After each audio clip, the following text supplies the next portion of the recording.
చాలా మందికి ఏంటంటే సార్ ప్రైవేట్ జాబ్స్ కాకుండా గవర్నమెంట్ జాబ్స్ మీద కూడా చాలా ఇంట్రెస్ట్ ఉంటుంది. అంటే గవర్నమెంట్ జాబ్స్‌కి ప్రిపేర్ అవ్వాలంటే అసలు ఫస్ట్ ఆఫ్ ఆల్ 10th తర్వాత ఎలాంటి స్టెప్ తీసుకోవాలన్నది వాళ్ళకి తెలియదు. మనం ఫస్ట్ స్టెప్ స్టార్ట్ చేయాలి అనంటే what is that first step? Government సెక్టార్‌లో గనుక రాణించాలి 10th క్లాస్‌లోనే అది ప్లాన్ చేసుకోవాలి అనుకుంటున్నప్పుడు మీరు 10థ్‌లో ఏ గ్రూప్ తీసుకొని కూడా మీరు వెళ్ళిపోవచ్చు. ఎంబీబీఎస్ చేసినా కూడా గవర్నమెంట్ సెక్టార్‌లో డాక్టర్ అవ్వచ్చు. Civil engineer, electrical engineer, mechanical ఇంజనీర్లు కూడా గవర్నమెంట్ సెక్టార్‌లో జాబులు కొట్టొచ్చు.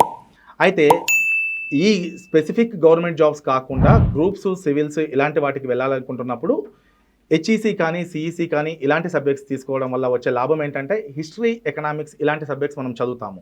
దానివల్ల మనకి ఫౌండేషన్ స్ట్రాంగ్ అవుతుంది.